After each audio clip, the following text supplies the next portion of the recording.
Okay guys, it's December the 22nd. We're at our farm in Spencer County that we rent. And you see behind me, I just moved these cows onto, it's actually a soybean field. And it's got about probably 10 acres of hay field around the edges of it.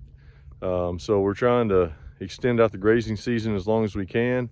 I just took them off of a field that had a lot of stockpile fescue.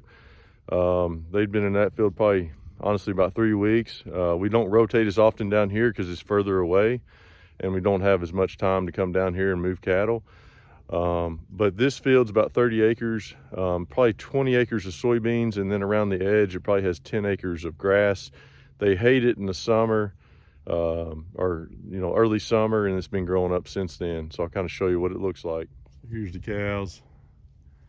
There's some weeds, I think it's chickweed, that's growing up through the soybean field, and they're actually eating that. There's also some grass that's coming up, but it doesn't look like it was planted. It looks like it's volunteered in. I think it may be brome grass. There is some brome grass in this area, so I think that grass that's volunteered in, I believe it's some brome grass. It's not very tall, but they're eating it anyway. And then over here is where the stockpile is. There's a lot of, let me zoom out a little bit. There's a lot of weeds that you can see, but there's a lot of fescue down below the weeds. So you can see, I'll try to move my camera kind of slowly. You can see, I mean, there's a lot of grass. I'd guess that's probably about a foot tall, 12 inches probably. So I'm hoping they may be able to stay in here. I've got 47 head in here. I'm hoping they can potentially stay in here for about at least 2 weeks, hopefully, maybe up to 3. So that'll get me till the 1st or 2nd week of January. And then we'll have to start feeding hay at that point. Okay, today's December 23rd. I'm just gonna give you guys an overview of kind of what's going on right now as far as hay feeding and cattle management. These are 22 weanling steers that actually my friend is strip grazing for me. You can see they're on a little bit of hay, and they're also on this pasture. So they've got some stockpile and hay at the same time.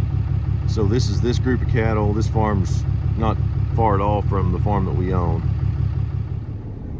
Okay, I said strip grazing, I actually meant custom grazing. So what we're doing there is we're paying a certain fee. He's going to keep those cows over winter, and then the steers, and he's going to keep them over winter and graze them until next fall. So we worked out a certain price total per head, and then he would get like a bonus if they gain over a certain amount of weight. Then he would get a bonus on top of the minimum amount. So again, he'll get a minimum amount. He's guaranteed a certain amount of money to graze the cattle. I'm going to take him a few more. I'm going to take him some fall-born weanlings in the spring. So after we wean our fall calves in the spring, then I'll take those over to him, some of them, and he'll get paid a certain amount for them as well. But then he could get a bonus if they gain over a set number of weight per day, or total weight when we take them off. Then he would get a bonus on top of the base pay. So it seems to be a pretty good deal for both of us, I hope. We'll see how it goes, and I'll show you the other cows that we're taking care of right now. Okay, this is our group of fall calving cows. Sorry, it's kind of loud right now. And so I haven't had time to pre-set out hay here. I plan to bale graze here, but haven't had time to pre-set out hay. You can see how much broom sage is in here, so I'm trying to feed hay in areas where there's lots of broom sage. I'll show you the other side of this field where we had fed some hay last year and a little bit this year. Okay, so same field. You can see there's a lot of broom. All this orange stuff is broom sage. It's a sign of poor fertility. So my plan is to set out bales in this field. There's a fence row at the tree line. Starting there, I'm going to set out rows of hay. and fence it off with electric. I just haven't had time to do it yet. Hoping to do that within a few days, or I'm sorry, within a few weeks. Right now, I'm just setting out hay with the tractor in these areas. Here's where we had fed some hay last year. You can see there's a little bit of stuff, but you can see that hay's still breaking down. So I expect this coming, so this has been a year ago. I expect this coming growing season that this should take off a lot.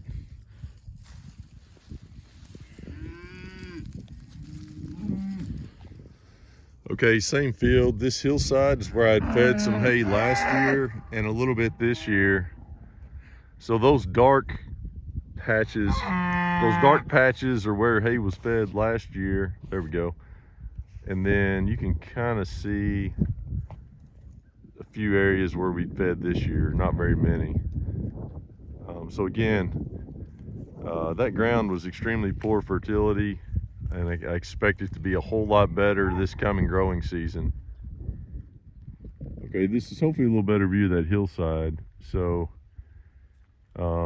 we had probably fed, again, probably 30 rolls in that area last year. This year we had fed, I think I counted 15 rolls, and I'm not going to feed any more in that area this year. But I don't know if you can appreciate, there's a lot of manure pats. You know, again, I think one of the keys to this is you have to spread the hay out enough that you don't lose your sod around the hay. So you don't want to trample and cause mud to be around your hay, because then you'd start to get a lot of erosion.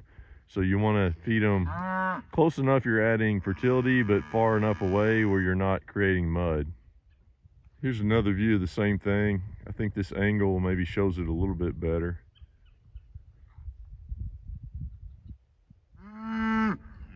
Okay, there's the hay we just fed on a broom sage area. That's 4 rolls. That should last 2 days, so I won't have to be out here for 2 days to feed them again. Again, we're planning on setting up our bale grazing. I'll send a video of that as well once we get that started. Okay, this group of cattle, there's about 40 head of weanling, 40 head total. 20 are yearling or weanling heifers, and then there's about 20 that are yearlings, mostly steers, some heifers. The yearlings will be beef next summer. The heifers I'll plan to breed this coming spring. This is the field that had all the clover in it that I'd done a video on back in the summer. I'm planning on moving these to that brushy ground once I get my boundary fence finished on the new farm. I'll show you that too. Okay, so the plan on these cattle, on the weanlings and yearlings I just showed you, is to run them. This is the middle of the new part of the farm where all that brush is. That's where I had mowed down all those real tall briars, kind of in the center. So the plan is to let those cattle go in there and feed them hay and let them hopefully kind of beat some of that brush down and trample some of that brush, and feed hay over top of some of the brush. I'm working on boundary fence now. I'm going to do a fencing video. I'm going to show you we're putting up some timeless fence around the boundary of that property. The only other group of cattle right now are the bulls that are there. There's 10 bulls, a couple older bulls, and the rest of them are younger. I've got about 10 acres of stockpile we're going to put them on, you know, whenever we get time to do that, probably next week. I'll feed them, and they've been on hay for the last month or two, so I didn't really have anywhere else to put them, but I've got about 10 acres of stockpile grass we're going to put them on soon. The only other farm we didn't talk about was where the registered cows are. They're still on stockpile grass, and we actually haven't even started strip grazing them yet, so I'm hoping it'll be a while before we have to feed them hay.